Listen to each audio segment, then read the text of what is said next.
Hello, and welcome back to the stream. Today we're doing something a little bit different because it just so happens to be my 3-year streaming anniversary.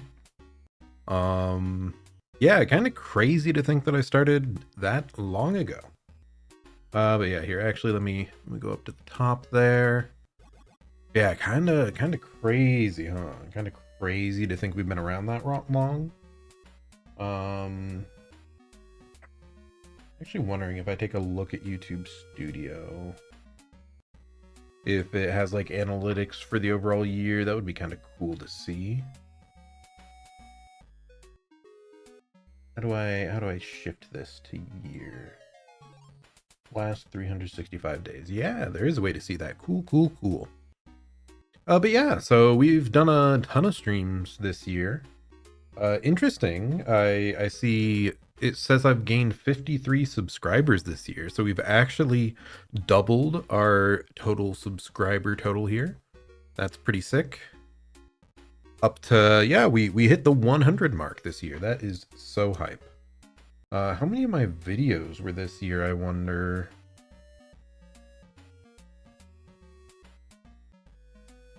Hmm. I mean, we could count, but that's a little tedious. But I'm gonna scroll down here to where we were at 1 year ago. Yep, right there. And yeah, this was my 2-year stream anniversary. I ended up playing Getting Over It for the first time, which, dang, that game was hard, dude. Oh, and we actually see my my previous model as well before I mean, it's kind of the same model. It was just a little bit different and using a slightly different program to show myself. But yeah, cool, sick. So yeah, I played Getting Over It, and then I didn't win. After 5 hours, holy, I did not remember trying it for that long. After 5 hours, I didn't clear Getting Over It. So I went back the next day, and in 2 more hours, I managed to get there.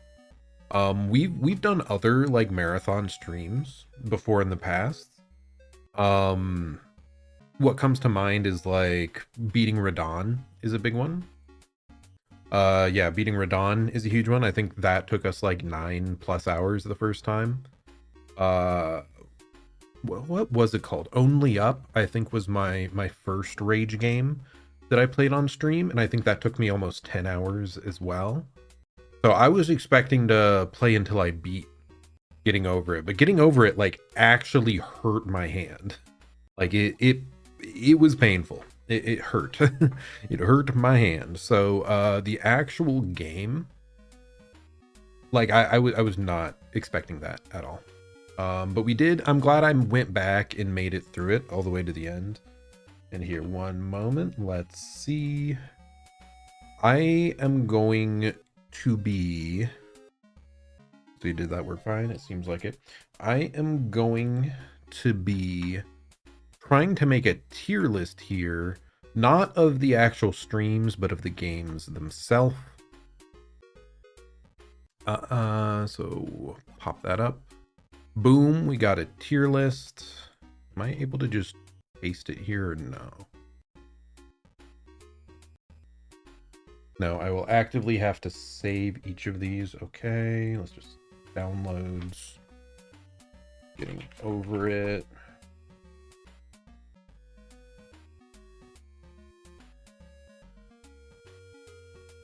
So this is ranking the actual gameplay. It's not the stream overall.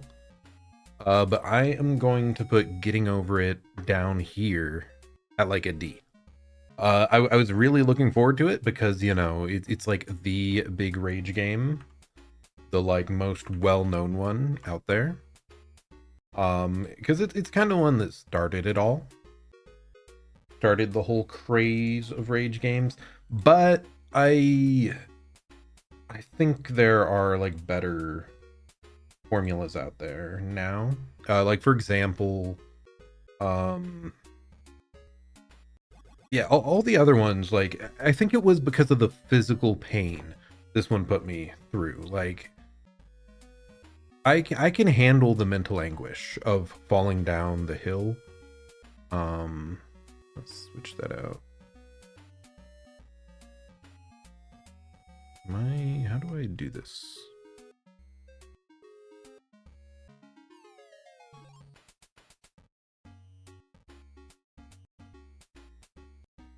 There we go. Okay. Oh, it's trying to do square images, huh? Yeah, we'll do the landscape so we can actually see it. Okay. Nice, nice, nice. Okay, but yeah, the actual game, getting over it, because it caused me so much physical pain, not actually a fan of that game, even though I am glad it brought about this whole renaissance of like hard, challenging, difficult games. And yeah, I think I might have gone back and replayed a couple other like rage games this year, so we'll get to that though. Next game I played, oh, it was Bloodstained Ritual of the Night. I believe a friend got me for this last Christmas, and I am generally a fan of the Metroidvanias. They are quite enjoyable. And this was like a very anime version of like Symphony of the Night, I believe. Which I say that not actually having played Symphony of the Night. So who really knows? But here, let's grab that one. Oh wait, I need to remember adjust the thumbnails.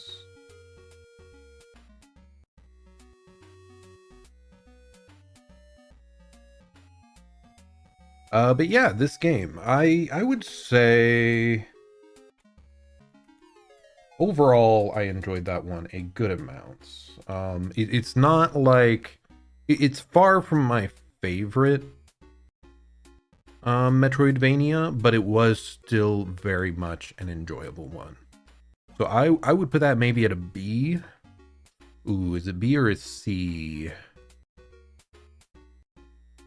Do I put this down to F? I feel like I can't put getting over it at F just because of all the crazy stuff it spawned later. Whereas Bloodstained, like I enjoyed it. I didn't have issues with it. I guess I'll put this at a B for now. Maybe it'll get knocked down later just because of the strength of everything else. But it was a perfectly solid game. I think there were only like there was maybe 2 instances that I got stuck and I was unsure where to go.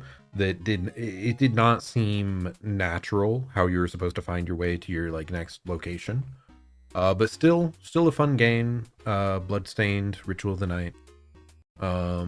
So okay. So yeah, those were a fun set of streams. I actually did quite a few different streams here, huh? It took me 1, 2, 3, 4, 5 streams to clear it. A little bit longer than I expected, but yeah, it was still fun. If you're looking for another Metroidvania, especially if you like the anime aesthetic, or it kind of reminds me of like Fire Emblem characters, how you deal with some of those, like they're very anime. Oh, holy! I did not remember that Sekiro was this year. What? That is insane.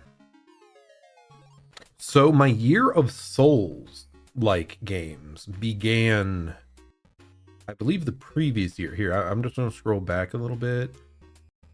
Wait, I played Sekiro after Dark Souls 3. Okay, so I must have finished. It looks like I finished all the Dark Souls games the previous year. But then I guess this was the year I went out and played and discovered like other Souls likes. And Sekiro, holy, I love this game. I love this. This actually became like, if I had to give you my top 3 games, like Sekiro, Elden Ring, and Silksong are like tied in first place. So yeah, this incredible game. I can't believe that this was I only played that earlier this year. I am so happy that I got around to this one. Yeah, in the last 2 years I really have become a Souls-like fanatic, kind of.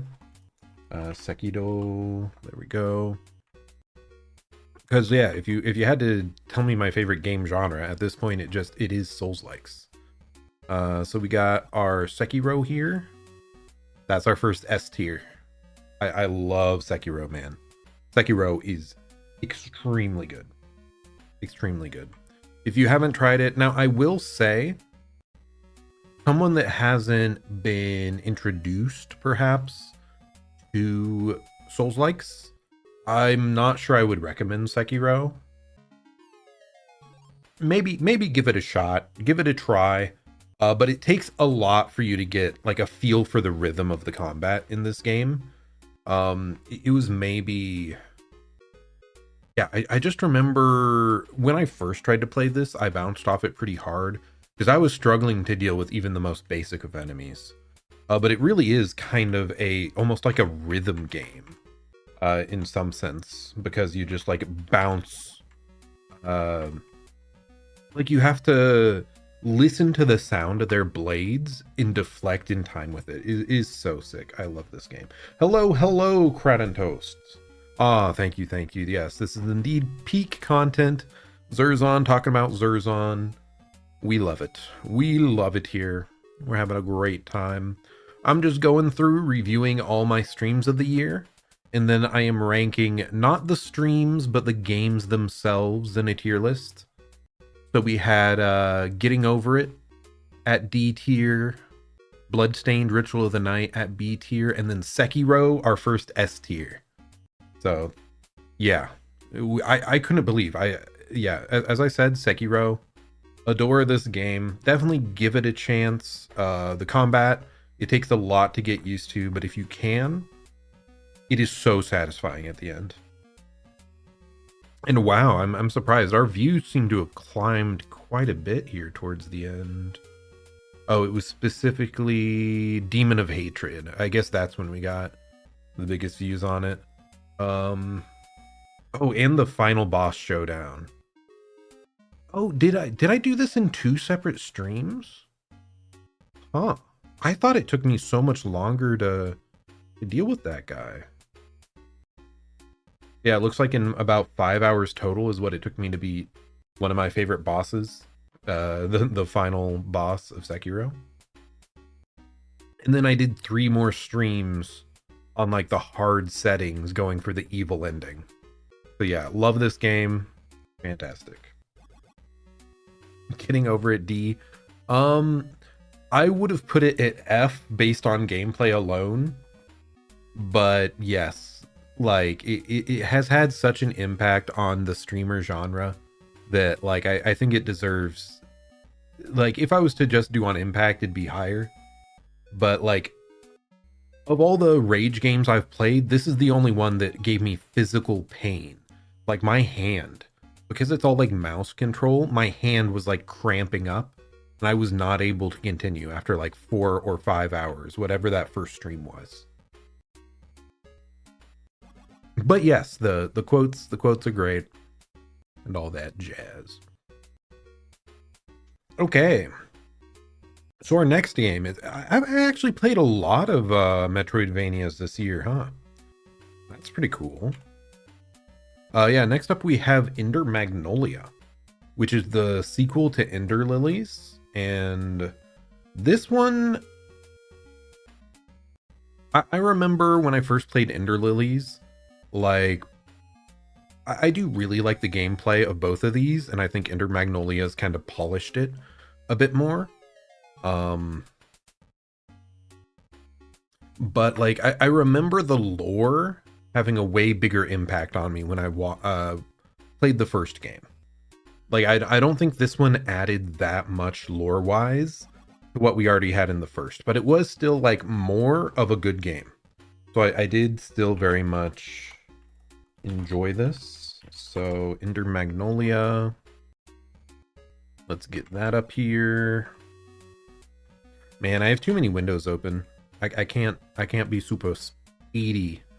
But yeah, I'm gonna put this at an A, because yeah, it was a very solid, very enjoyable game. I'm just wondering, like, what other games did we play this year? Because like maybe I move both of these down a tier to make room for like other crazy games, but I think we'll leave it for now. Ender Magnolias. If you're interested in other Metroidvanias, if you want to see like a wider option for what's out there, I definitely recommend that one. I remember really enjoying the combat. The world had like cool lore. Um, it also had like somewhat a Dark Souls aesthetic for a lot of the monsters. So yeah, if you like that stuff, definitely check out Ender Lilies and Ender Magnolias. Yeah, very fun game, very fun. Here I am once again, losing my spot. Oh, and then we had a Dark Souls boss race versus the Nando. And because this was with the Nando, I gotta say this was an FT. No, that was a great time. I don't feel right ranking this one because I actually played Dark Souls the previous year, and I would put that like A+ tier, low S tier, something like that. But yeah, this is when we actually did our boss race, and as a stream, I would say this is S tier. I think we did incredibly well during this one. I remember Nando. Yeah, I had Nando's POV in the top right corner. We had so many like close calls. Like we finished several like major important things like really close together. And yeah, this was such a blast. One of my favorite collabs with my mini collab partner. It's mostly just been Nando, but yeah, that was a great time. I loved this stream. Yeah, if you're interested, go back and watch that if you like Dark Souls. It frustrates me so much. We're 3 years in now. I think I've only released like 6 edited videos in all that time. This is one I would love to have an edited video of. Because yeah, it really was absolute cinema. It was fantastic. I love this thumbnail. This beautiful thumbnail of Nando Ornstein and me Smo just T-posing next to a flaming timer. Oh, it's beautiful. It's a beautiful stream. Yeah, true. Why even search for more collab partners when we've already found we already pulled the SSR collab partner. It's so, you see, that's the problem. He's too cool. He's too cool. He's limited my collab pool from here on out because of it. But okay, here's the other, as I said, okay, so this was the year of Souls likes. Previous year, played Dark Souls 1 through 3 for the first time. This year, Sekiro into Lies of P. And this is another S tier game. Of all the Souls likes that are not by FromSoft, Lies of P kind of has it all. Like, as an entry point into Souls, I would normally say like start with Dark Souls or Elden Ring, but I think Lies of P might be a perfectly acceptable starting point too, because it is like it gives you quite a few different ways to play, which is really nice. The combat is really cool, really polished. One thing I love, I mean, we really found out that I love the parrying mechanic from Sekiro. Okay, here we go. Here's the tier list again. Lies of P up at the top, right behind Sekiro. But yeah, this was also the year of parrying. I love these sort of like fast-paced parry games. Like, I don't like Dark Souls, like just one slow swing of a shield to hit a big parry. That I don't care about much. But these almost like rhythm game like perfect blocks, that is super fun. Super fun. Yeah, if it has parrying, that style of parrying, then it is probably a game I will enjoy a ton. So yeah, Lies of P, great, love it. Oh, I clicked the wrong thing. You did not see that. I've been here the whole time. Do not be scared. Let's see. Where did my other window go? Am I blind? Perchance. Okay, so yeah, here we are. And how many streams did this take? About 9 streams. It's one of those cases you can see. I had a lot of like 3 and 4 hour streams, which really tells you that I did not want to stop playing. And I was probably like starting after work at like 8 p.m. and playing till midnight because I just wanted to play more. It's so great. Such a good game. Definitely recommend Liza P. And it really proved that like Souls-likes outside of FromSoft can still be great. Ooh, now this, little sad about this one. So next up we have Everhood 2. I don't think I streamed Everhood 1. I think I played Everhood 1 before I became a streamer. But that game, let's see, Everhood 2. That game was incredibly good. It had really unhinged storytelling, but like it's almost like a rhythm game-esque gameplay.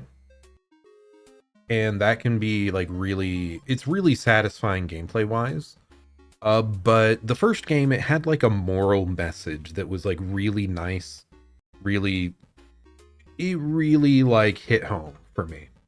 Everhood 2, on the other hand, I did not feel almost any connection to the characters or the story that this had, even though the gameplay itself was great. The gameplay, in fact, was probably an improvement over the first one. But my entire highlight of this game was the dragon fight, which is like one of the very first things you see in the game. So like it was just, this game was a major disappointment to me. And it had like problems with some aspects, but it's not a wholly bad game. It's a lot of it was like my expectations for it coming in from the prior game. And I'm pretty sure it's like a small indie dev. So like you can't be too mad about it, I guess, at the end of the day. So it does feel kind of like bloodstained here. I'm gonna drop this down a bit, and we're gonna put these both at C.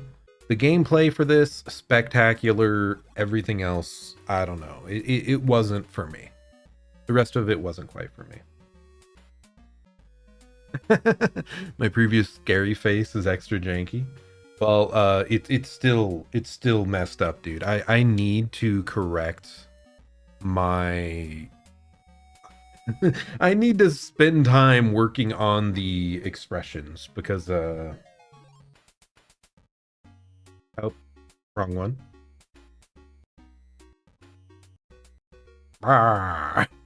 Wow, I look incredible. It still looks very, very goofy. I need to like mess with the parameters, and it seems like very odd to mess with. But okay, yeah, so I feel bad for this, but yeah, Everhood 2, I have to put it at a C tier. And a lot of that is like great gameplay and the legacy of the prior one. Okay, back to the stream. You were disappointed with the first? Unfortunate. Yeah, the first one, I didn't expect. See, that's a big thing as well. A lot of times expectations do a lot for how much you enjoy something. Like movies, I know I've gone to movies when I had expectations and been disappointed. And then something like Guardians of the Galaxy, #1, I would say is a good example where I went into watching that with 0 expectations and I enjoyed it a ton. Same with like the Ant-Man movie. But then the sequels ended up being disappointing, partially because I had expectations now. So yeah, that's a big thing with Everhood. The first one, I had no expectations, went in. Something about it like struck a chord for me emotionally. It like emotionally resonated, and the gameplay was still cool. The music combat was still cool. This one just didn't do that for me, and it did not live up to expectations, though the gameplay was solid. Okay, so after that, oh, it was more... Wait, did we have multiple Souls races? Oh yeah, I forgot. What was this one? Dark Souls boss race. Oh, we had a time limit. And it was whoever killed more in however many hours, I think. That's what the first one was. Because we had no idea what our pacing would be.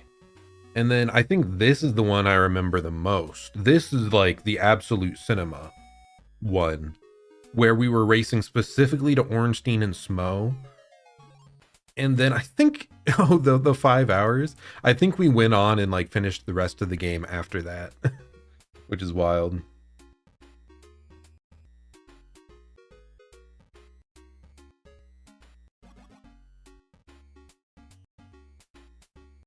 Yeah, oh, yeah, they're all cinema. And oh, we had wait, did I have that on the first one? I wonder if between these two streams, wait, is this when Nando got his model? Did he only get his model like 9 months ago?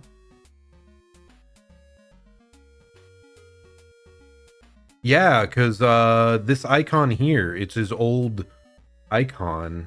And then this was after Nando's debut. So he was using like, it was still just the light up PNG, but it was Nando as a VTuber. Awesome. Awesome stuff. But yeah, that's why we have my sick Nando Dark Souls fan art on the cover. So this was also incredible thumbnail work by me. I gotta say, like, so yeah, these two, I have such fond memories of those Souls races. But anyway, I'm jumping ahead. I'm jumping ahead. This was just about I think I just did some race prep because I wanted to figure out like even a weapon I could run, and I wanted to make sure like just a little bit of routing, because I did not look up speed runs or anything like that to prepare for this. This was all just what I thought might go fast.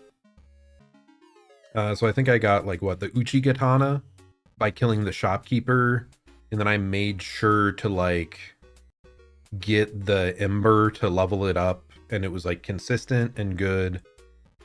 I still can't believe, I think Nando got the lucky weapon drop from the Black Knights. So, oh my god, it's so crazy. Anyway, Dark Souls 1 specifically, Dark Souls Remastered, still a great game. And we may or may not be playing more Dark Souls with Nando here. Not too long from now. Who knows when, but like I have plans. There's at least one more thing I want to do with Nando and Dark Souls. So I know that's like his favorite Souls game out there. He needs to play more of them, man. I think he's working him through it, working his way through. But yeah, it's great. Oh, why'd that reload? Who knows? Anyway, then we did Undertale. Which, okay, this is a little weird for me to put as a game I played this year, but it was my first time playing the Genocide route. Back like the year it released is when I played like full pacifist route on my first time through. I got the neutral ending, I got the pacifist ending. It was a very like emotionally impactful game. I still love Undertale. Undertale's fantastic. And yeah, now I can say that I beat the Genocide route, which is awesome. Because that's what like so many people know about the game for. They know about Sans. I think I gotta put Sans up here at S tier though. Probably my bottom of S tier, but like Undertale and Deltarune, they easily make like my top 10 games still. Like Undertale influenced me a lot, I think, in university. Like it helped me through kind of a tough time, and I remember listening to the soundtrack for like years to follow too. and it's funny because it got this like crazy massive fandom. But I was like not at all involved in the fandom. Like it was just the raw game that I like fell in love with so much. But yeah, fantastic.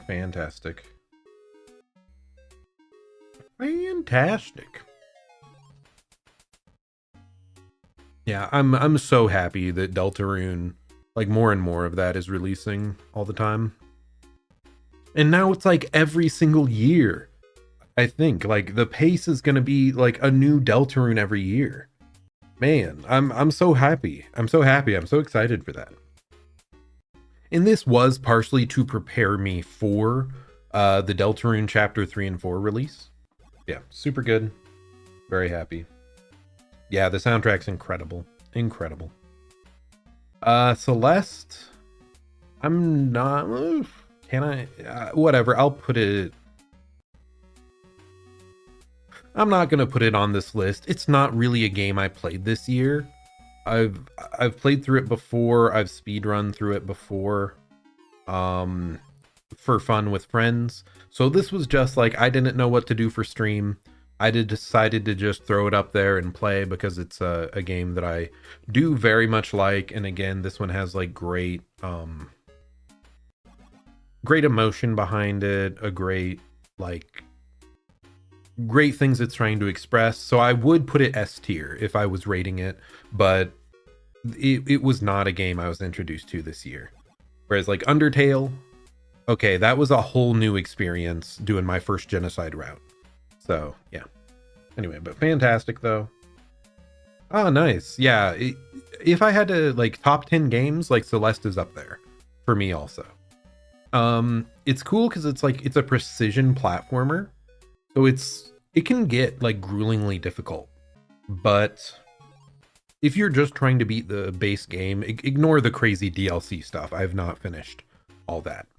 But if you're just trying to beat the base game, the fact that it resets you instantaneously when you fail, and there's like no pressure, time, or like lives put on you. Like it's the opposite of Souls that like punishes you for dying and you have to do the run back again and maybe you lost your souls.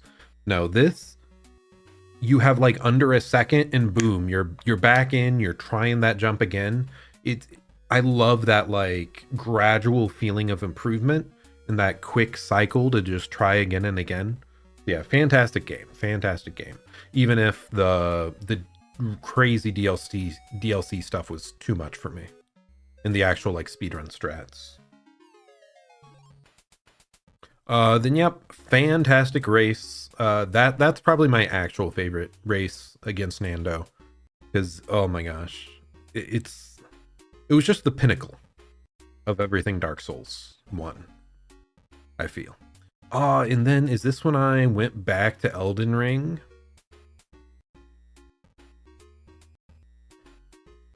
Wow, this was 8 months ago?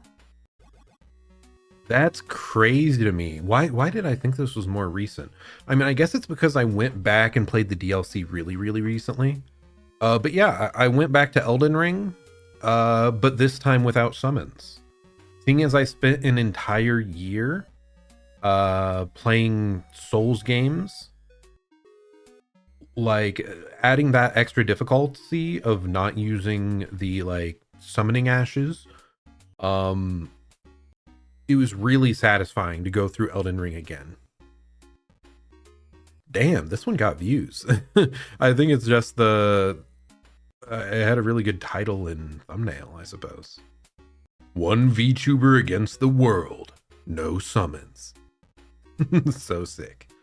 But yeah, fantastic. Elden Ring, once again, still one of my top games all time. But I played it previous years, so I'm not putting it on the list. But definitely S tier. And now I can say I have beaten Millennia, Blade of Mikola, without summons. Like, yeah, I beat her in the past, but like, oh, I used the Mimic tier. Oh, that's not actually soloing. I have beaten some of the hardest bosses. I have definitely beaten the hardest bosses in the Souls games solo. So that's sick. So yeah, like this was very satisfying to go through my favorite, one of my favorite games again. And then here we have my Deltarune replay because I wanted to beat all the hidden bosses and I wanted to like prepare save files to play all the new stuff on. And then there's also like the Snowgrave route that I prepared a file for as well. So like I have like a blind playthrough file, and then I have like an all secret bosses playthrough file, and then I have a Snowgrave route playthrough file. And okay, again, I had already played these ones, so I'm not rating this part, but it is an S tier game for me. Fantastic. One of my top 10 games. I love it. Yeah, I'm so happy that there's more releasing and that the pace is even speeding up. Oh yeah, Crowd and Toast, had you only watched me play Deltarune? You hadn't like played or seen any of it before? This is another thing I wish so bad that I had made a video of. I'd even like started. I think I had started cutting down the VODs and then my computer blew up. Oh my god, that's why. I was like, I think I was partway through the edit. Anyway, we'll get to that. But yeah, Deltarune, fantastic. I have a couple minor complaints, like I wish the game was a little clearer at like stopping you before you lock yourself out of doing like secret route or secret boss stuff, but that's about it. Everything else, I love these games. They're so goofy and quirky, and something about the dialogue and humor just resonates with me perfectly. Fantastic. Then we have Kazan, the game that murdered my computer. Yeah, that was tragic. But as a game, we're gonna head back over to the tier list.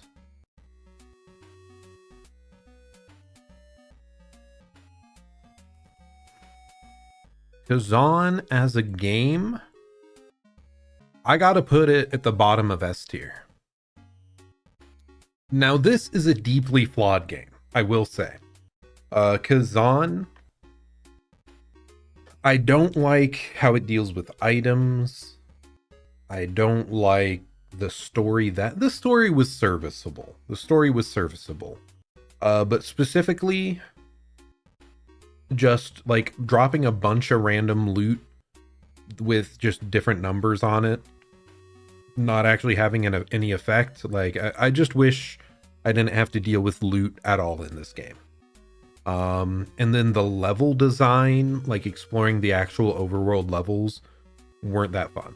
Especially like the poison swamps, they were really drawn out. There were like several hours at a time where I was trying to get to the next boss. I didn't quite get there. But what put this S tier for me is the combat itself against bosses is incredible. Maybe my favorite combat of any Souls-like, period, which is crazy to say. Because I got the same satisfying feeling of like parrying in Sekiro, but all the hits, like it felt so satisfying. You got to like chain stuff together, do all these super moves. When you staggered the boss, it had a little meter, so you knew how long you could punish before taking a riposte. Like, they did incredible on their polish for combat in this game. It's purely level design and loot that like ticked me off about it. So yeah, love this game. If you like Souls-likes with parries, test it out. This one, not very well known, but like apart from Lies of P, it's the other big non-FromSoft Souls-like that I really, really liked. Really enjoyed. But unfortunately, my PC might not have enjoyed it that much because tech issues. Rumors of my death were completely accurate. I killed a bear boss, then my computer died. So yeah. Partway into this stream, my computer, it just shut off, would not turn back on. It was really tragic. I can't remember how long it took me between these streams. But I had to go to like the nearby city. I ended up purchasing a new computer case, a new RAM, is that all I got? Oh, I had to get a new motherboard. Thankfully, one of my friends had one that he sold for me for a little cheaper. Thank you so much, Evan. I am forever in your debt. But yeah, something happened that the power button on my old computer no longer worked. Me and my friend were able to like manually jumpstart it, but then it was still behaving strange. So I was worried like it might have fried the motherboard partially. I needed to upgrade the motherboard anyway. That was by far the most out-of-date thing on my system. But yeah, we just think something went wrong. Something in the case and the power supply, like all that stuff itself, shorted and it fried a couple things. But thankfully, all my storage, like my my SSDs were fine. Is that all I... Wait a second. Oh, and my graphics card.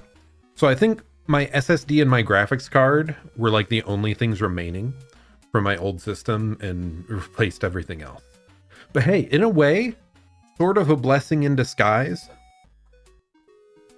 Sure, I was enjoying Kazan, but it wasn't one of the biggest releases of the year, so it was an okay time for it to happen. And right now, because AI is bullshit, computers and everything, the costs have skyrocketed. So, like, for memory, for all this other garbage, so... Hey, in a way, it's good that I had to upgrade my system then. It's something I wanted to do someday eventually anyways, so we got through it. It was kind of painful, like here. It turned out I hadn't clamped down the CPU hard enough. So, like, it was overheating a little bit, but we sorted it out after a couple streams, and then things went back to normal. And oh my god, that is so many Kazan streams. 1, 2, 3, 4, 5, 6, 7, 8, 9, 10, 11, 12, 13, 14. Subtract 2. It was like 12 streams. A bunch of these were around 4 hours long because I loved the boss fights. The boss fights were incredible. And this lady was also very attractive. We love elf women here. But yeah, fantastic game. Love it. Check it out. Yeah, imagine if I had the problem now. That would have been rough. That would have been rough. But yeah, as I said, Kazan, for me, S tier purely because of the combat. Purely because of the combat. And it was a perfectly serviceable story, too. Like, it was just kind of a revenge plot. But, like, it was fine. It had nothing that was, like, egregious. And then Claire Obscure. Wow. And here's me being all snide about it. Like, I'm not sure if I like this as much as everyone says. Starting this new RPG that everyone calls a masterpiece. Surely I'm gonna tear it apart, right? Right? Right? Right? Claire Obscure's S tier. Do I put it above or below Lies of P? Do I put it above or below that? Man, this is hard. I'll put it here. I'll put it here. Either way, S tier game, fantastic. It was a new form of turn-based RPG, but like altered in a way that made it so much more engaging. I love the little like quick time events and the parry opportunities that it gives you. And I played this game on hard difficulty, no dodging, only parrying. So like, I made this game Sekiro. I had to perfect parry everything or I would die. And I loved it for that. I loved the combat. Fantastic story, music, art, everything. Like, this game lives up to what everyone says. Go give it a chance. It's great. My only complaints for it were level design. It doesn't give you a mini map, and I didn't actually find the levels like that compelling to walk through. So like, that was a little frustrating.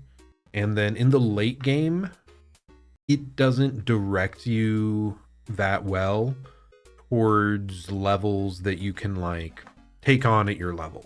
It's perfectly fine for like the story progression. If you're just doing main story, things seem to scale just fine, reasonably.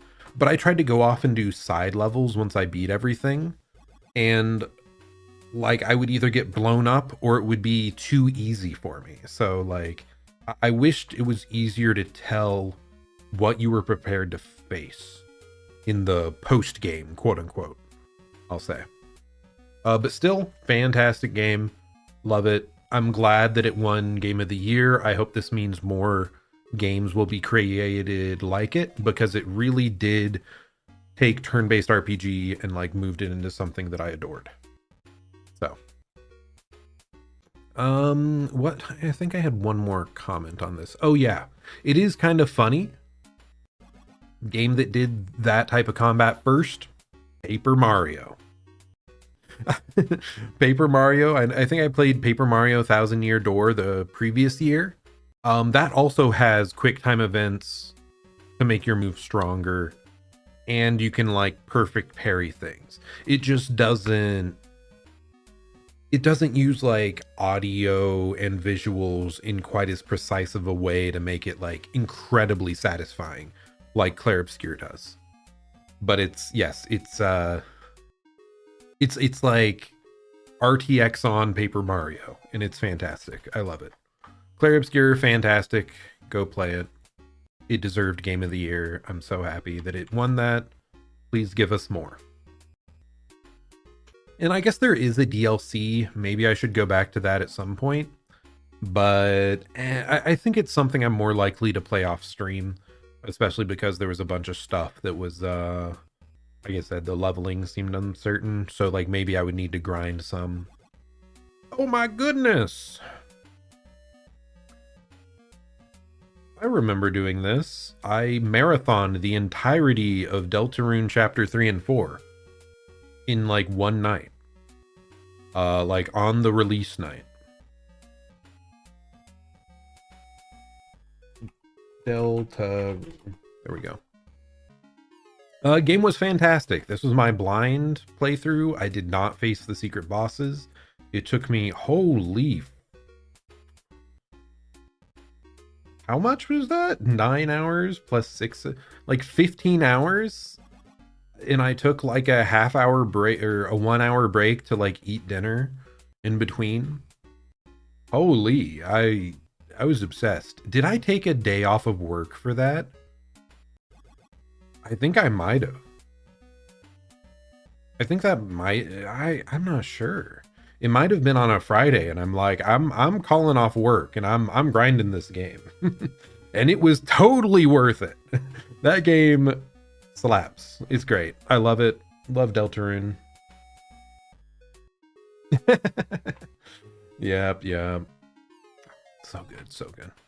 So yeah, let's switch back over to this. Man, I only play banger games apparently. Like I'm becoming freaking, you know, every internet reviewer, just mashing everything we have into S tier. Is this how I would rate things? Probably. And I am doing like left to right sort of, but it's so hard. So many of these games are like neck and neck. But yeah, Deltarune, S tier, fantastic, love it.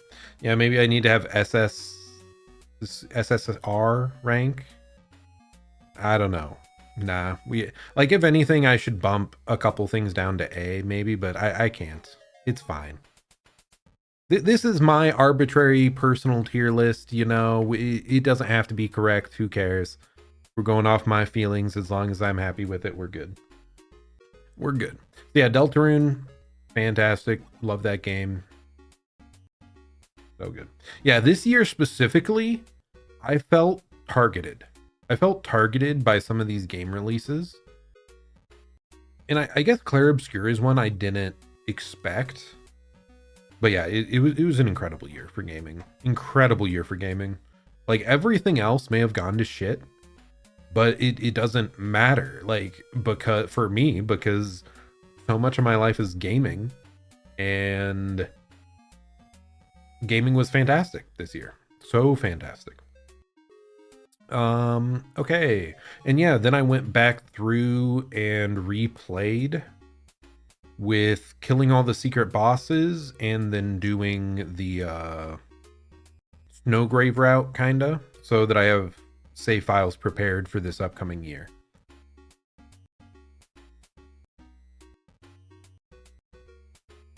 And then Lies of P, but again, it came back and it released a DLC. And as we saw, I played that at the very start of the year, I think. So yeah, like I played the game 4 or 5 months later, like the DLC is out, and that was fantastic too. Let's see. Oh, in that final boss, I loved that final boss. That was an awesome challenge. And one nice thing with Lies of P, it does give you ways to one of the reasons maybe I would recommend it to someone as a first Souls-like is at the bosses, it does have the ability to like summon helpers. Like I think most people could clear it, but it also offered an incredible challenge for me who was like not willing to summon and wanted to like play on the higher difficulty. I think they even released with this like a lower difficulty if someone did want to have like an easier time of things. Oh, I forgot to mention earlier, Lies of P is the one Souls-like that has like a really solid story that you can actually follow. FromSoft hates giving you like the opportunity, hates giving you the ability to like just follow a linear like story. You have to jump across the map, talk to a bunch of NPCs, do special things, and then oops, you did this too early, you broke the quest line forever. This, it told you a straightforward story, and it was really cool and really good. And actually right here 6 months ago is when I did my model upgrade to my current one. Slightly what all did I do? I think slightly smaller mouth, cooler. I got my like sweater. I'm a little more colorful now.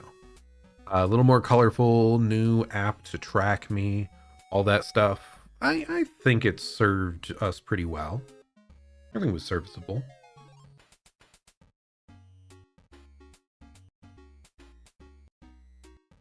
Yeah, Dark Souls does have a crazy amount of lore, but it feels like you have to go and watch someone's video compilation of everything, which is a bit unfortunate, but yeah, cool. God, that boss was so cool. I almost want to replay Lies of P with a different weapon, because I played the whole thing using the Wintry Rapier, which is one of your 3 starting weapons. But I did that because it was super quick and it made the game feel like Sekiro. And here again, we see my love for Sekiro. Oh yeah, true. The actual world and level design was a lot more linear. True. Like, Kazan also kind of had linear levels, but done in a worse, more dragged out way. This, they mostly seemed reasonable. It's still probably my least favorite part is traversing through the levels. I wish they were a little bit shorter, because like me, I'm a glutton for boss fights. That's what I want. But it's pretty nice that it keeps it pretty linear. You can just go. So yeah, really solid. Love Lies of P. And then, oh, there was the little bit we did for Deltarune for Snowgrave, right after the Lies of P DLC. So yeah, this was just such an absurd time. I went from adoring Kazan into adoring Clair Obscur into Deltarune Chapter 3 and 4 into Lies of P DLC into going back to Clair Obscur. Like, it was incredible. Incredible. All this stuff was incredible. What more can I say? Yeah. I am seeing here, when did Night Rain release? Here, let me do that on my other tab. One moment. Night Rain release date.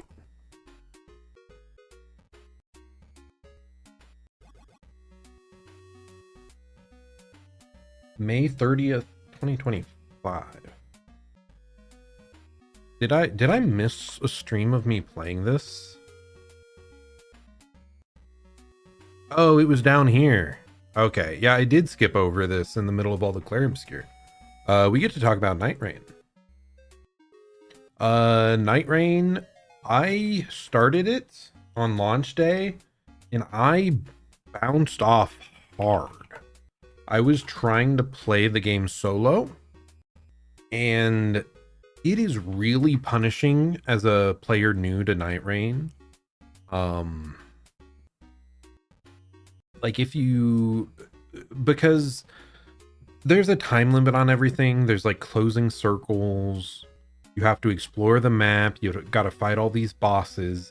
But you also have to like evaluate what you can kill. So there's a lot of meta knowledge that you kind of need to make Night Rain feel better. To make it start feeling good. But once you do have it start like feeling good,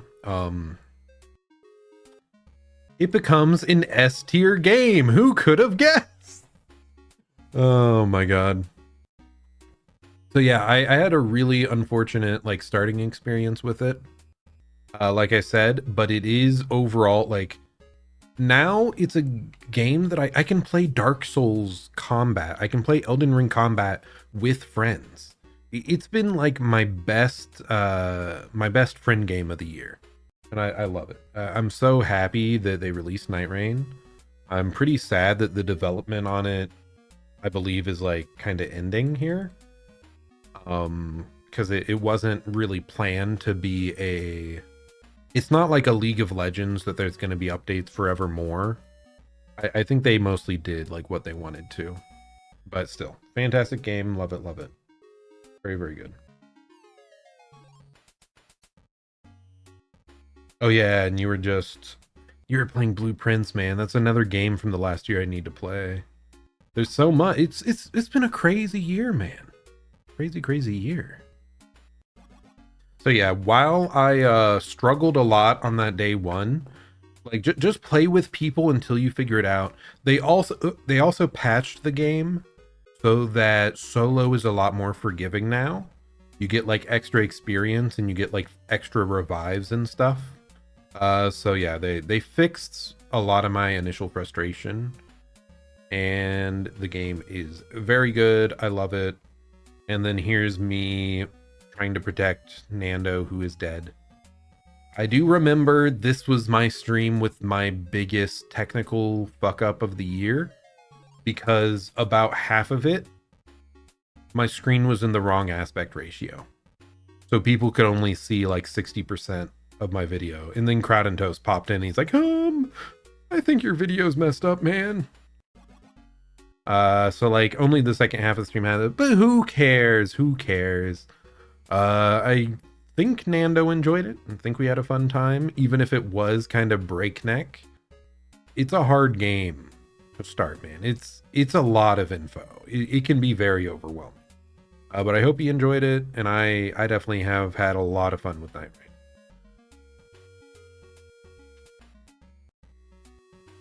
And I do really like this thumbnail. I love Nando with the 3 revive bars in front of the boss.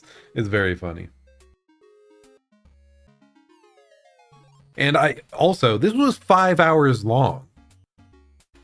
We did not set a time limit on the stream. I thought we had only been there for like 2.5 to 3 hours, It was 5 hours long, so hopefully he enjoyed it. I assume he enjoyed it because he let it go on for 5 hours.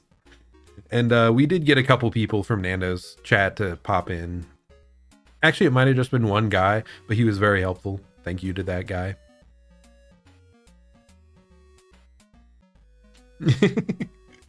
Yeah, it is kind of funny. Like when me and Nando do get yapping, it can be hard to stop. What was it? What did I want to say? Yapping.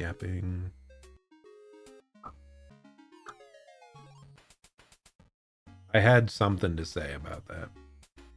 Oh yeah, it was kind of funny in this collab how Nando would be yapping on something. Like, I think I've played so much like League and these other cooperative games, and I'm very like strategically oriented. So I think a lot of people don't say, they don't communicate enough about the game. Like, oh, ganking bot. Oh, someone those. Oh, 30 seconds, dragons up. We should go there. Like, those callouts are incredibly helpful in cooperative games. And it was just kind of funny in this. Nando would be yapping, and then I'd like be like, okay, going to this church. Okay, going to that. It's like the back and forth. I love the yap, and I think he was just like caught off guard sometimes by me like interjecting. That's like, no, keep yapping. I just need to say the little quip in between on like where we're going, and then we go back to yap. It's like the rapidly like oscillating between the two. So yeah, very fun still. And what was after that? Oh no. Get to Work, the Doinkler DLC. Get to Work was a rage game that was produced by Atrioc, which is one of my favorite streamers, favorite YouTubers. And it came out in like the previous year, and you're like a guy trying to apply to jobs and stuff, but you're like going around on rollerblades on your hands and feet, and it's here. There should be a little, yeah, you see your little guy like scooting along and like making all these crazy jumps and stuff. The original game is my favorite rage game. It is like really satisfying. It's like level based, so you don't actually fall all the way to the bottom. It feels like there's a progression. I would somewhat relate it to like a monkey ball mixed with a rage game. But the Doinkler DLC was too damn hard for me. That was too much. Hey, Pickle McDillionaire, how's it going? I don't know what you said, but welcome. Thanks for stopping by. Yeah, so this DLC, it was too much. It was too hard, especially because I hadn't played Get to Work in like a year. I had even beaten like the hard extra level of the base game, and like this was too much. So this was for the crazy challenge runner, speed runner, full-time streamer community, I feel like. I'm not gonna put this on my tier list. Like, if I was to put the original Get to Work up there, it'd be like a B tier, A tier game. But like the DLC for me was like D tier. Like I could not. And there was like a level where there was this horrible grind, like noise in the background that annoyed me so much, and there was like no way to mute it without muting the other game audio. I think it was like the sound of like the buzzing of a light, like LED lights or something. It was, anyway, I digress. I wanted to like this so much, but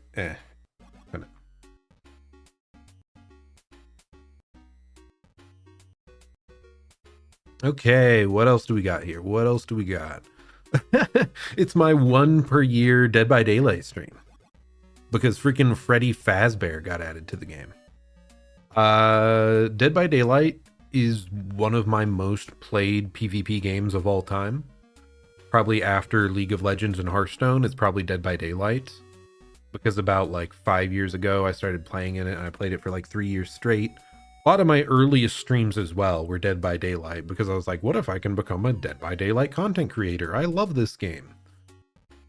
Now I try to play more single player stuff because I'm trying to like widen what I've played.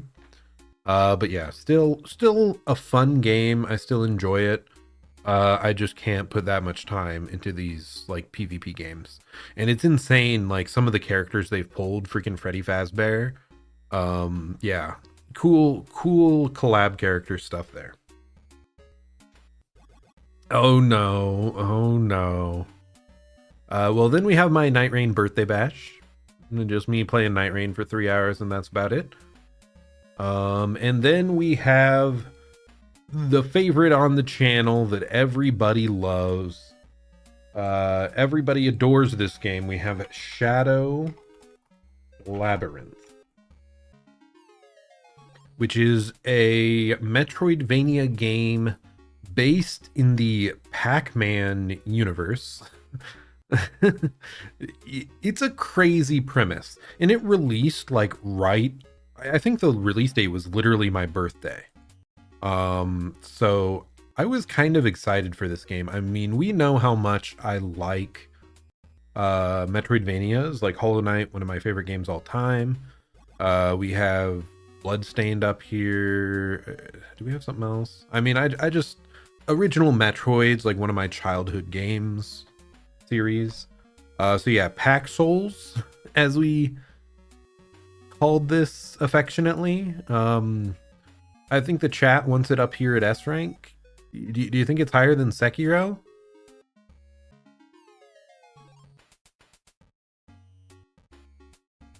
I have to make this bigger. This game was hot garbage, man. This game was hot garbage. It was so bad. Shadow Labyrinth pained me. Oh my gosh, there were so many bad design choices that went into this. I can't believe Bandai Namco would betray me like this. I love the Eldritch Pac-Man aesthetic, that's cool, but all the lore, they wrote it so dense. They were like journal entries that were packed with proper nouns, like the Intergalactic Federation went to Delta 3 planet on the quadrant Omega of the, like, it was too much. It was too much. It did not feel natural at all. So like I was totally disconnected from the lore for this game, which like when I get even less of the lore than I would in a Dark Souls game, it's like, what are you doing? Like, come on. And then yeah, the level design was also horrific. They had all these checkpoints, but only some of the checkpoints refilled your healing. So you'd have a situation where you had like none of your extra healing, you just had your base health bar, but you were going to be facing a boss. So if you wanted to actually heal, you had to like backtrack further and then come back, and then, or you could use an item to like warp and then it would refill, but you had very limited of those. The boss designs were bad. They had way too many gank fights. Oh my god, I forgot. I swear there were only like 10 basic enemy types in this game, and you fight like hundreds of each of them. Why do you have such little enemy variety? Like, if you have that little enemy variety, just make the game smaller. Like, I wouldn't get tired of fighting these guys if it wasn't my 300th time grinding through them in a massive area. Like, what are you doing? There's a freaking turkey boss. Why? I don't even know why Duke Sirius was just a giant ass space turkey. And why was he so hard? Why is he the most deadly boss you face until the end game? There was a stupid like Pac-Man mini game that you like jump on the rails and yada yada. Like, okay, this is like a funny Pac-Man gimmick. Oh, cool. But the controls were horrible. Like, did they play test this game? I had several times where I like hit something or tried to block something in the air, and my character just froze there. And I was like soft lock. I had to restart the game because their game broke. Cool. And then I don't know what they were thinking at the very end to do this boss gauntlet that you can't save between. It's 4 back-to-back bosses. And then on the final boss, it's like a gimmick boss that has a like one-shot moves that aren't reasonable for you to understand at a glance. So you grind through 3 bosses and then you get one shot and you don't even know what you did wrong and you have to do it all again. It's absurd. This game is horrible. Like, they did come out with patches, by the way, that fixed some of the map stuff. Like, now you can heal at every checkpoint, I think. I think they fixed a couple of my other complaints. But this game was horrible. Why did they do this? Why did they create this game? Okay, let's... So yeah, it's my F tier game. It's my F tier game. I want to see here. Where's my final stream of this? Look at how many streams I did. 8, 10, 12 streams on Shadow Labyrinth. That's like as many streams as it took me to play some masterpieces on this list. And so much of it was just grinding through like hordes of mindless, like same 10 default enemies. And it was horrible at telling you where to go. And then this horrible final boss gauntlet. 3 of these streams were the final boss gauntlet. 4 hours, 6 hours, 8. It took me like 9 hours. That's how long it took me to beat Radon. This boss gauntlet took me the same amount of time that my first time beating Radon was for like the Elden Ring DLC. Come on. Like, what were they thinking? And maybe I could have enjoyed this game if it had just been that the entire time. If it was just brutal bosses after brutal bosses the whole time. But it was so much filler, so much slop into a like arbitrarily difficult ending that wasn't even like that compelling of a boss fight. Anyway, I will see freaking Shadow Labyrinth in my nightmares for the foreseeable millennia. So yeah, I'm glad you guys enjoyed it. Now to actually read your messages, because I've been just going off blindly on my own. Because this game, man, this game traumatized me.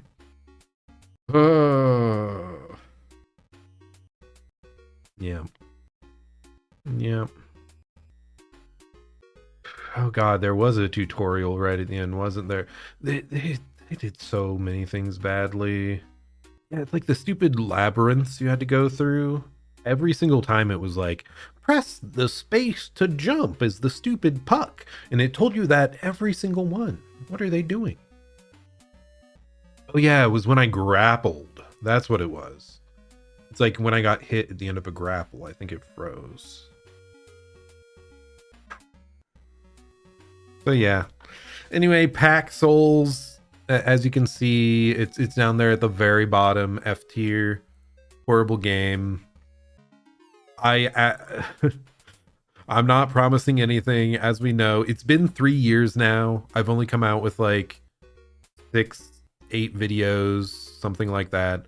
I can't promise a video, but there is an active project in my video editor trying to cut down the VOD for this, because I kind of want to warn people to never play this. Like, if that's the one thing I contribute is to not play Pack Souls, then I suppose that can be my my gift to the world.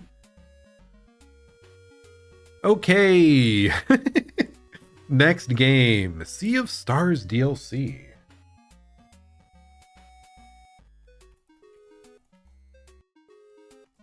Now this is one of the earlier, I think one of the earlier games I played when I started streaming.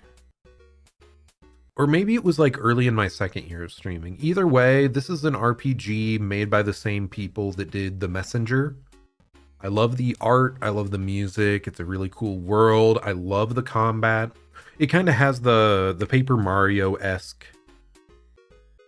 It's turn-based combat with like quick time events in the middle to make your moves stronger. So yeah, I love that. The combat's great, the art's great. And this DLC was just more of that. It did it really well. I would not put it S tier, but it was still a very enjoyable game at the end of the day.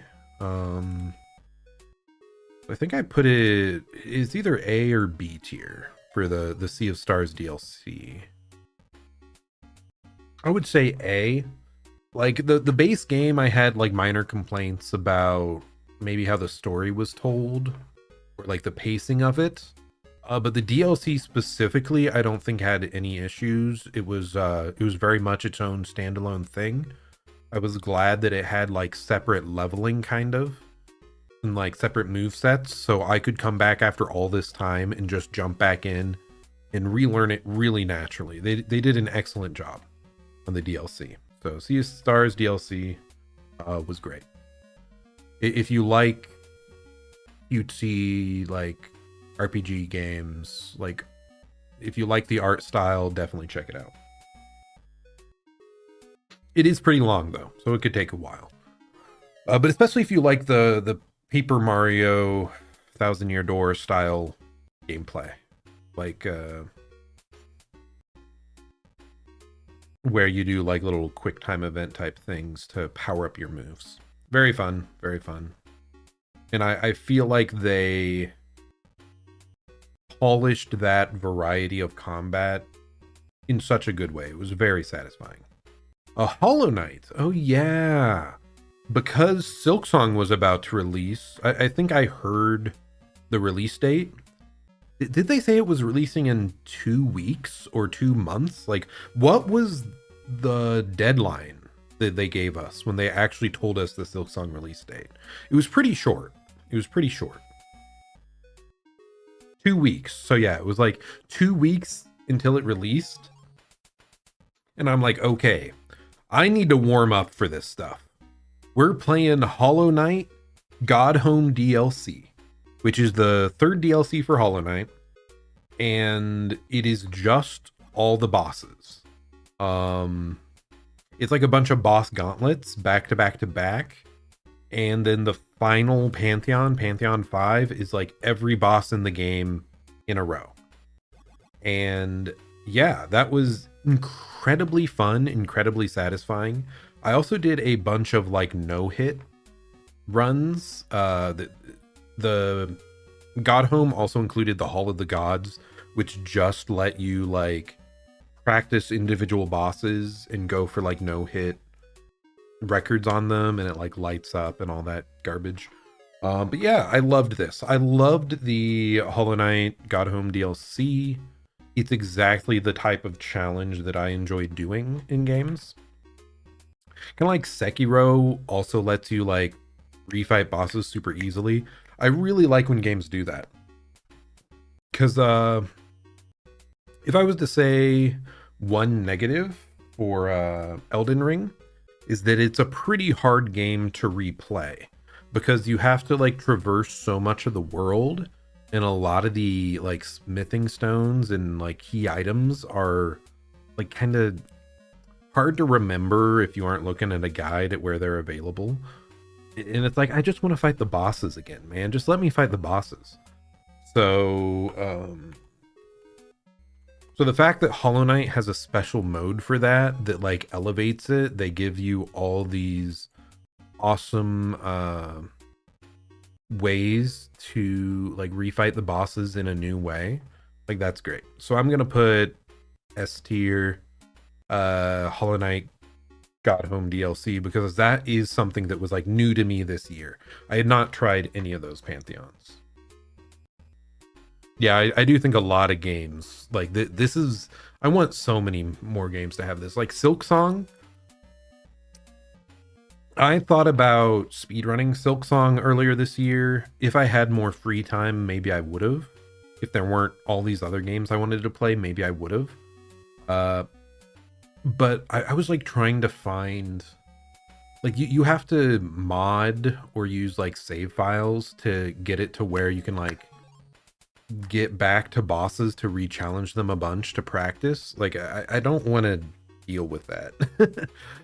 Like, if there was a Pantheon, a Hall of the Gods mode for Silksong, I'd be way more likely to try to speedrun it because I love doing that stuff. It's great. It's great. So yeah, one of my favorite like game DLCs all time, just because it offered like such a cool arena fight mode. And then Silksong. What do you think I'm gonna rate that as, guys? Okay, seriously, we're having a problem here. Everything is freaking S tier. Everything is S tier. How Look at the S tier. The S tier has more games in it than every other tier combined. It's too good. So like I can't choose between Silksong and Sekiro. They're two of my like top games all time. I adore them. They're fantastic. Hollow Knight, still one of my favorite games all time. I feel like Silksong, it added like so much more like granular control and also like actually hard, brutally hard, challenging bosses. There's a few things that I didn't love, like some of the traversal stuff, specifically Bile Water. I hated that run back. I think there were several parts of the game where they were kind of cruel in how they like set up these run backs or things that punish you. But still, overall, to me, it's more Hollow Knight, more challenging Hollow Knight, and I love a challenge. So, fantastic. Loved it. I can't wait for more DLC. They've already announced more DLC, and I really hope they come out with a Hall of the Gods, God Home type DLC at some point. Not sure what else to say because, yeah, I think you all know I adore that game. It's fantastic. Fantastic. And I 100%ed it. And then even off stream, I did a quote-unquote speed run to get the achievement. You have to beat it in under 5 hours, and I literally beat it like seconds under the 5-hour mark. So I got the speedrun achievement for this, but it is so good. So good. Such a beautiful game, man. Sea of Sorrow tomorrow for sure. Maybe not quite that fast. I'm hoping it's around like the end of the school year so that I can like spend all the time I want during the summer just grinding Silksong. Okay, then we have, dude, the game release schedule this year is absurd. Silksong straight into Hades 2. What the hell is that? What the hell is that, man? But because I knew Hades 2 was coming out shortly, I'm like, what's a fast game that I can do a quick one-off stream of? Fury. Fury was interesting. It was again a game with like a lot of parrying. It was just boss fights. It had a really cool music track and stuff. But I only beat half the game because I stood in one place too long. There's a boss that tries to convince you to like make peace and not keep going. And because I stayed in that area for long enough, it counted as like a game end for me. And if I was to play more bosses, I would have to replay the like 5 bosses I already completed. And that really frustrated me. That really frustrated me that I was like kicked out halfway through essentially. And really cool game otherwise. Like I didn't adore the combat, but it was good. It was interesting. Some of the bosses were a bit more frustrating, like the old man with the rotating time things. Like that's part of it. There was a couple bosses I didn't like that much, and then I conquered it. But I don't want to fight them again to go and finish the rest of this. So maybe I'll do that off stream at some point, get back up to where I was before, or maybe I'll just download a save file from somewhere. I'd like to finish this someday, but also I'm not that motivated to do so. So I'm going to put it in a B tier. It's mostly just because of that frustration I had. Maybe, do I put it C?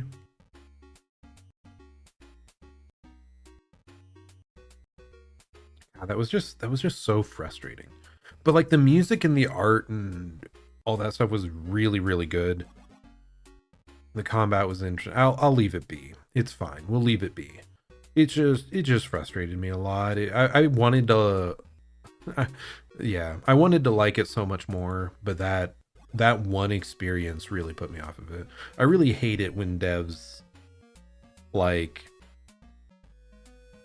do stuff like that where it's just super tedious to replay. Like that's one of my complaints with Deltarune.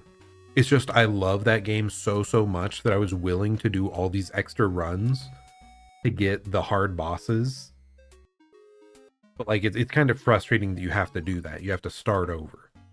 So anyway, pretty good. It's fine. And then Hades released. But I'm trying to remember.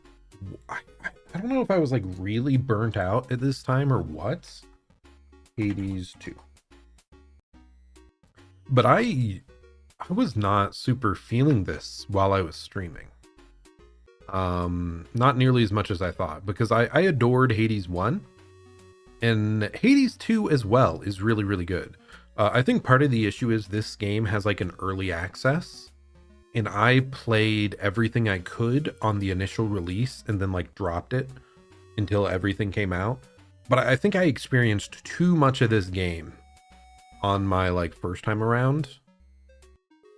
I think I just need to accept that like early access, I shouldn't touch them until they're fully released, because it does hamper my experience a little bit.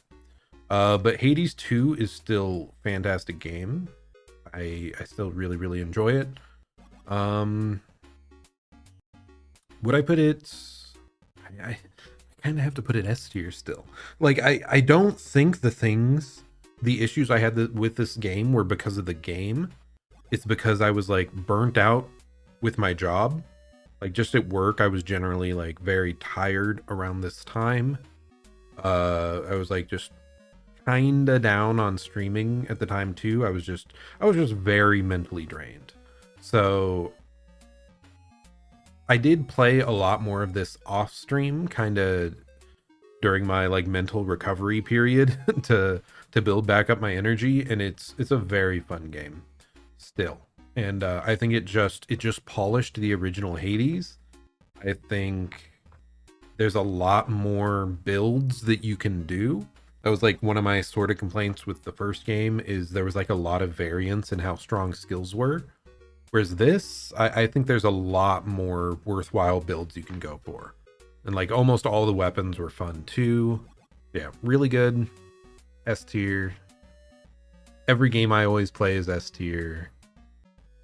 This year's insane, man. I can't believe. Oh, actually, nope. I'm wrong. Pokemon. So I took most of a month off, I think, here.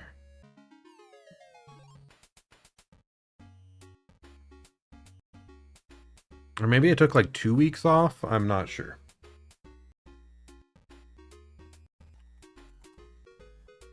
And then I played Pokemon Legends ZA. And that was a lot of freaking streams, man. 1, 2, 3, 4, 5, 6, 7, 8, 9. Ugh. This game did not deserve that much time from me, man. I had a lot of issues with this game. Do I put it C tier? Do I put it D tier?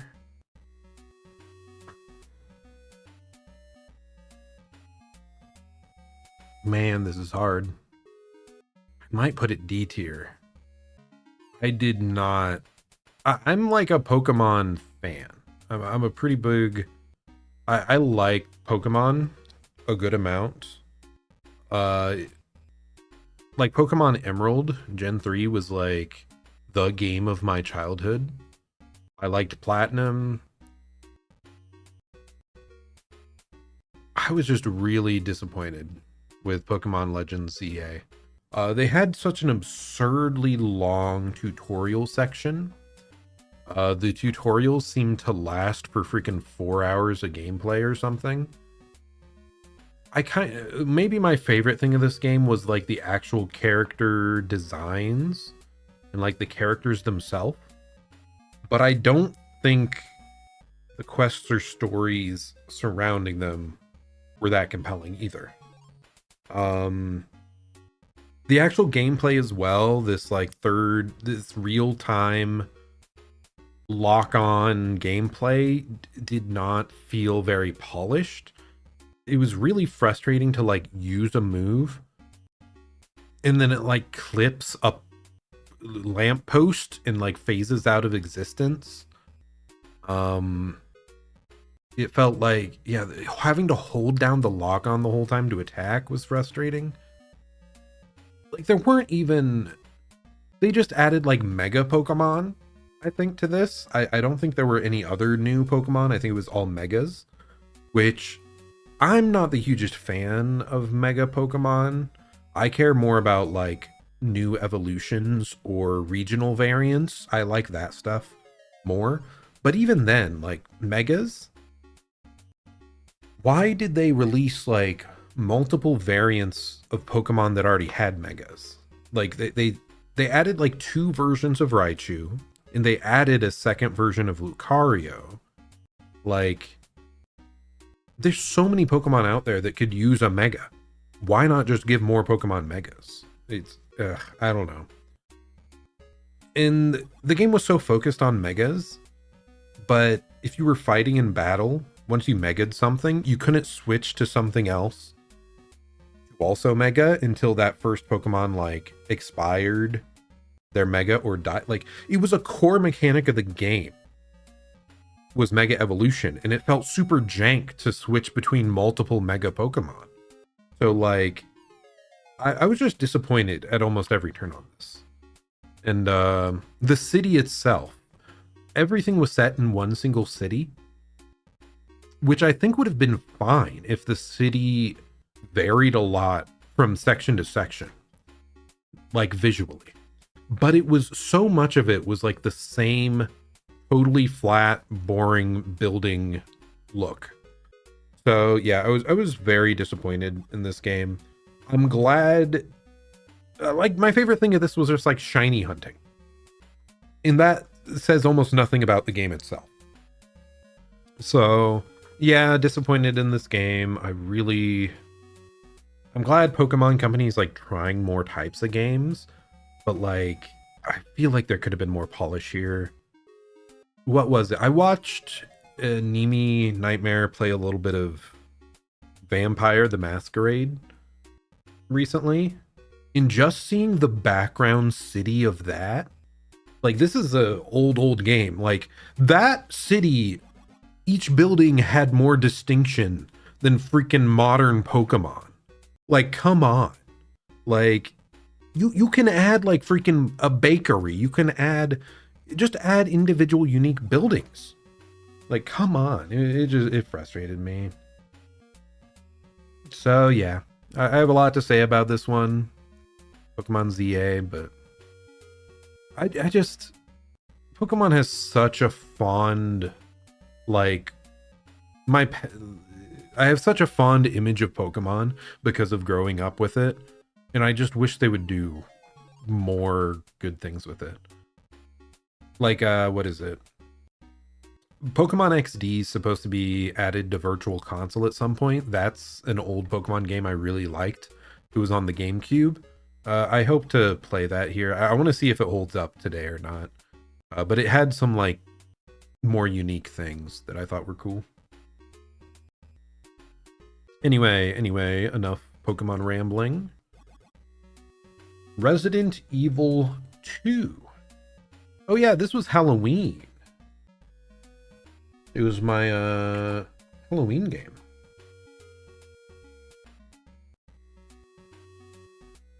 You agree with Toast? Seeing another Pokemon game is like Avengers 12, the Age of Avenging? Yeah. I mean,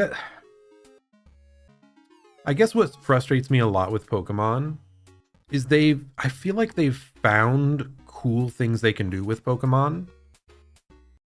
Like, like I said, I played a bunch of Gen 3 Pokemon Emerald back in the day. And one of my favorite things about that was the Battle Frontier. It gave you a bunch of endgame challenges that you could try over and over to beat. And then you got like shiny medals the more you beat them. It gave you like a roguelike almost endgame to keep working towards and trying. And they haven't done that in any of the other games. They keep just bringing back like just the battle tower. Just like one thing. Like, why are we getting rid of these cool extra things to do at the end? Certain things about like making Pokemon stats easier to change for competitive, like they figured that out, but they don't always give you all the tools in the new gen. I don't know. It just frustrates me. I feel like they should be more polished. They're like one of the biggest media franchises in the world. How have they not figured this out by now? How have you not figured this out by now? Anyway. Yeah, Resident Evil. This was my first ever Resident Evil game. And it was pretty good. I liked it. In general, I'm not much of a horror person. I don't think I love... I don't think I love the, like, puzzles in these games either. Something about them I just don't find it super satisfying. But the game, at the end of the day, was still good, still enjoyable. It was a nice overall experience, but I don't think it's that much for me, which kind of is reflected by the fact that I did not play through the second character. You can play through on a second character, because I only played the Leon side of it. You can play through as the other character and you get like slightly different dialogues and you get like a new true ending and like one extra boss, I think. But I was not pulled in enough for that. I was pulled in enough to play the game. It was all right. It was kind of neat how it kind of scratched that same itch that a Metroidvania might. A lot of this like backtracking, figure out how stuff fits together. I actually think I really, really liked the initial segment of the game in the police station. The rest just did not match up to that initial part for me. In like the actual boss fights, like those were... It's funny because I talked about how all these other games, it's like I'm a fiend for boss fights. I wish more of these Souls games and these boss fight games would just rush me to those. I didn't care for the boss fights in this game that much. I think finding my way around the police station and getting chased by... I can't remember his name, Mr. X. Like that was the most fun part of the game for me. So.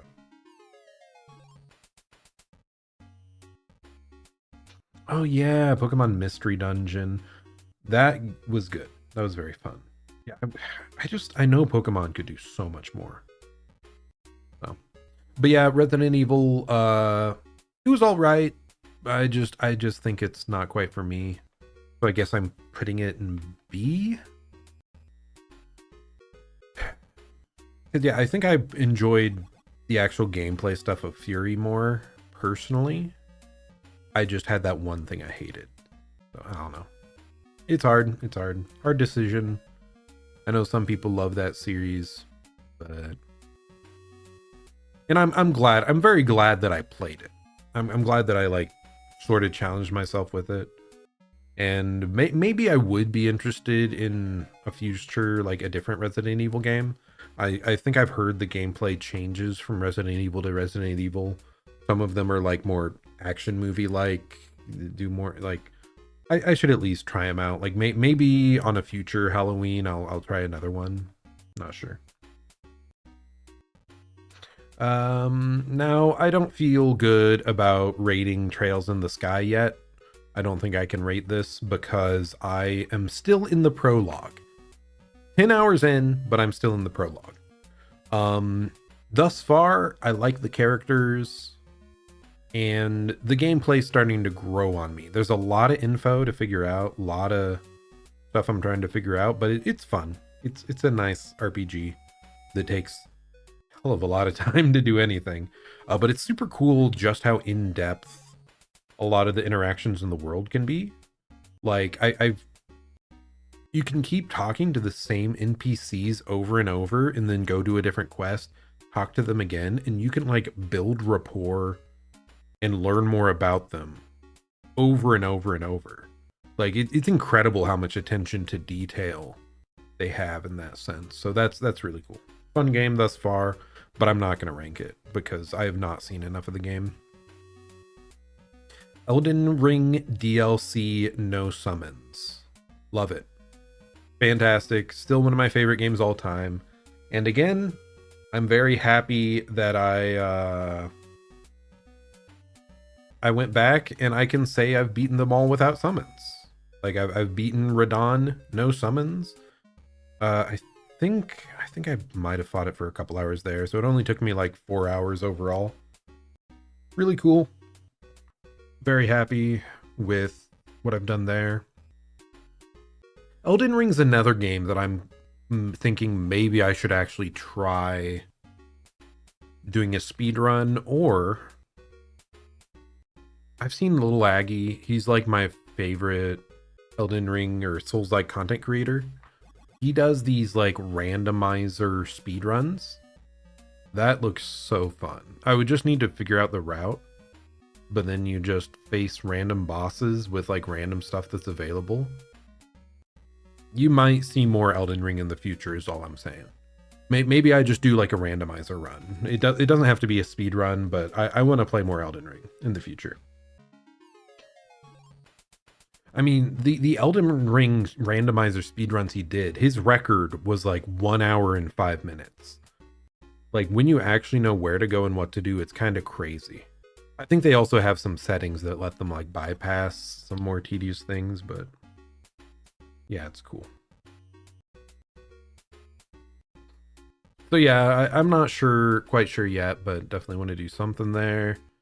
And then we have my beautiful Christmas Eve karaoke. That was fun. I'm also glad because I had this karaoke Carafun subscription. When I met up with people for New Year's, we sang more karaoke. So yeah, fun time. I'm surprised, like, it's kind of nerve-wracking singing into a mic by yourself, man, knowing there's people that'll watch the VOD or be live. I don't know what it was, like, because when I did practice a couple of the songs on my own, I'm like, yeah, I can do this. I'm mostly nailing it. Something about doing it live just hits different. I think I warmed up at a certain point and started feeling better as it went along, but those first couple, like, it's a hard feeling to like get. So mad respect for all the people that actually do a lot of karaoke with that. Okay.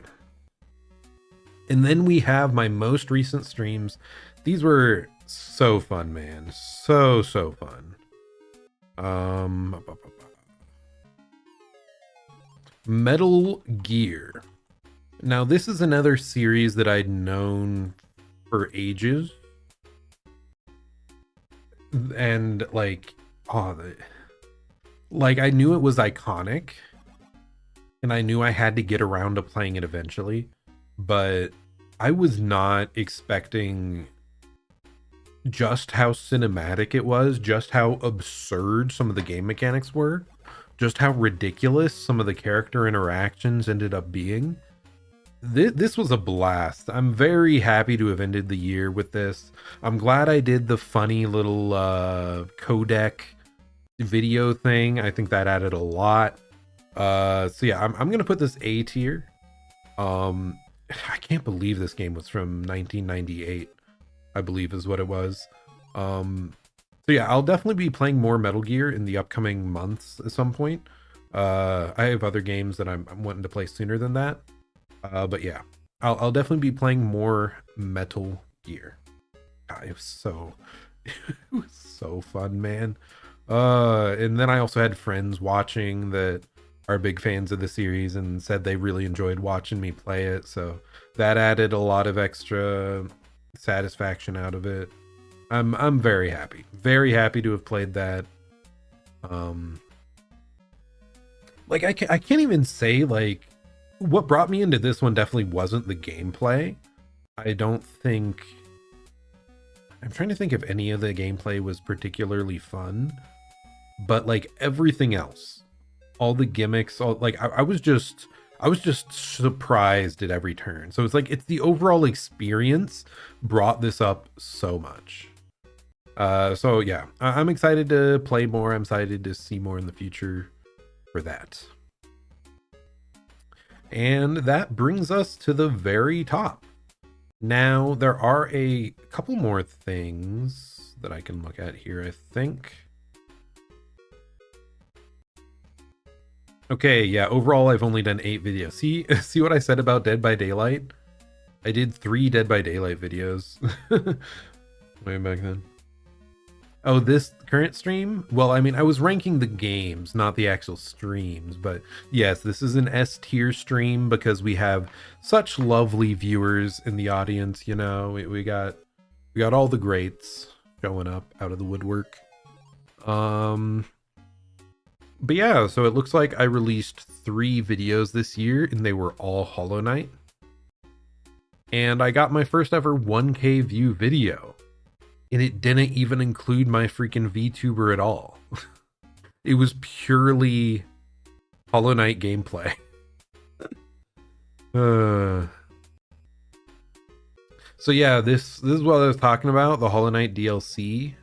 It had Hall of the Gods, which lets you refight things on like a one-shot mode.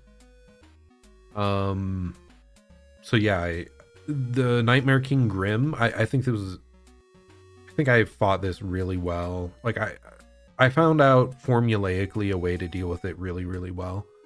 So these videos performed super well, even if we got almost no subscribers out of it. It's still just cool to say that this year I hit 1K views on a video and I hit 100 subscribers. And thank you all so much for those achievements. You know, we gotta hold on to every little thing we get, right? Gotta appreciate every bit of progress we make. So I'm very happy about that. And then this one, it was my Pantheon 5 video, and I literally released it like at midnight the night before Silksong released, because I think our stream, we cleared Pantheon 5 the night before. I can't believe the timing of that, man. I was so overjoyed. Like, I gave myself just enough time before Silksong to do that. And then, yeah, like, I've never been more motivated to sit down and, like, chop together a video. So, definitely, like, that video, that's the one that I wish had blown up, man. Because this is more what I want to do. Like a lot of these Souls-like runs and other game playthroughs, like I want to do boss highlights in the way that like I see a lot of these other streamers do. I just wish I had more time, man. But anyway, I digress. Did we do any shorts this year? I think the Sands one was this year, and then the Resident Evil Liquors was this year. And then a bunch of little posts here. Oh, wait! And then collaborations is a thing. So this was on Nando's channel. But it shows up at the bottom of my homepage. And I loved this stream, man. It was we both brought a 9x9 of anime that like impacted us in some way. So we just picked 9 anime that we really wanted to talk about, and we just yapped for 5 hours straight about them. Only like, so 18 total anime, 5 hours. I loved this. This was great. This is another thing I wanted to edit because it was peak. I loved this. One of my favorites. It's the type of thing where like I want to make. Ooh, we got 10 likes on this. Nice. More people saw that than I remembered. It's like I'm thinking like if I actually start editing seriously, I think I make this my live and VODs channel, and then I do one channel for like long form videos and then one channel for like short clips. I just have to like lock in and do it. But yeah, it's been a blast. It's been such a fun year. Once again, like we've made such big strides as well. Yeah, it's funny, like this one, because it's under collaboration, this is technically a Nando video, but then yeah, it says and Zerzon, like he's able to tag me as it being a collaboration. It's really cool. But yeah, I'm very happy with what we've done this year though. Thanks so much for supporting me again. And yeah, I don't expect to stop anytime soon. Again, like I might not be the most consistent for a while again because I'm still not back to being like fully energized, I feel like. Because there's some times where I'm just like hyper motivated, but I still have like the esports, the school esports coaching job going on here. It's starting back up again in January, so I'll need time for that. Oh, I am too high. You didn't see nothing. But yeah, like I have the esports coaching, I have all that, so I can't be wholly consistent on the Monday through Thursdays for a while more, but I am feeling the streaming itch again, so I'll try to stream at least a couple times a week still. So make sure to like, subscribe, hit that bell so you actually know when I go live, because I am not doing schedules. I'm never doing schedules, man. Whew. It was a good year. I mean, and again, like 100 subscribers, it may not sound like a ton because like there's crazy people with thousands and thousands, and like it's a drop compared to the actual big content creators. But imagining that 100 individual people sat there, watched me, and pressed that button and liked it, like compare that to like 3 classrooms full of people. Like that's so many people. Like that's a lot of people, man. And even if only like 5 of them show up to stream regularly, that's 5 people. That's so many people. That's a lot of people. So, and we doubled this year. Like our subscribers doubled.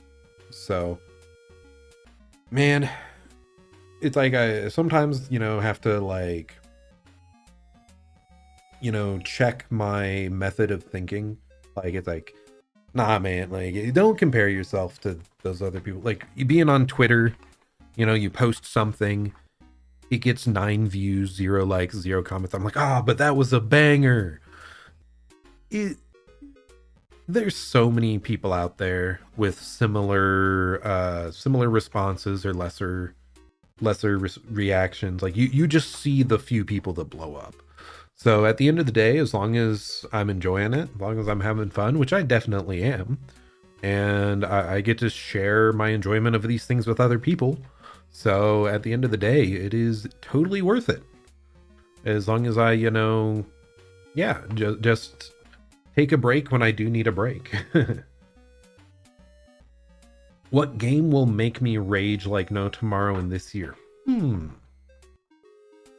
wonder.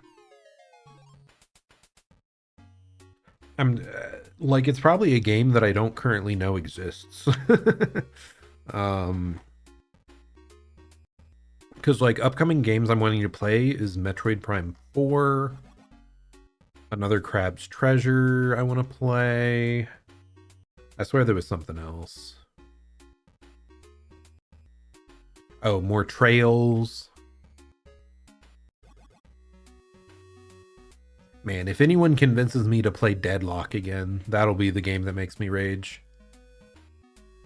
I did not like Deadlock, man. I've gotten back into playing freaking League of Legends with friends because I feel like that game is so much more fun than any of these other multiplayer games out there right now, except for Night Rain. Night Rain's good.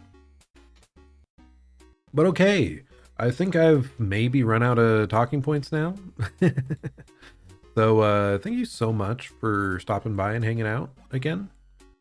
Once again, like, it may not seem like a ton of people, but just thinking of all you individuals out there, like, it's just so cool that I still have people stop by, willing to hang out and chat about our interests here.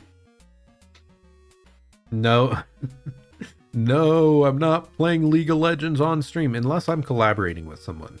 I would be down for, like, League collabs, but a big reason, again, that I started streaming was to play more, like, a wider breadth of games.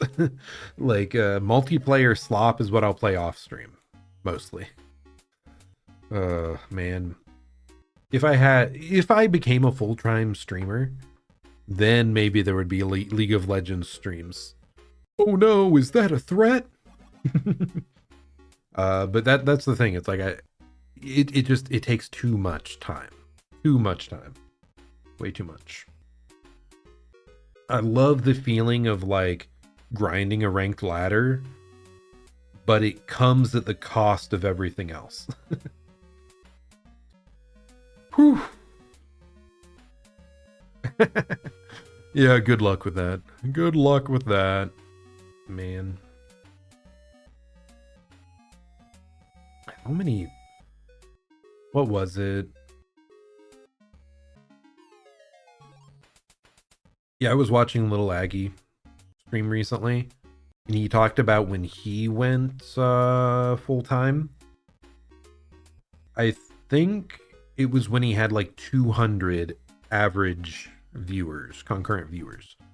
And that sounds accurate to me. Like, even at that point, he wasn't making enough to, like, fully supplement income, but, like, yeah, you need that many people nonstop to really. And he does a great job with his YouTube channel too, so he had multiple, like, revenue streams. Man, yeah, I definitely have to put in effort. A lot of effort. Whew. But hey, I'm putting in enough effort right now to just keep going, keep doing what I can when I can. And thank you guys so much for supporting it. Oh, I'm out of breath, out of energy. Thank you again. And here's to another good year coming up. This has been Zerzon. Hope you're having a great day or night. And I'll plan to see you all. I was on a different mode. This is Zerzon. Hope you're having a great day or night. And I'll plan to see you all next time. Goodbye and farewell.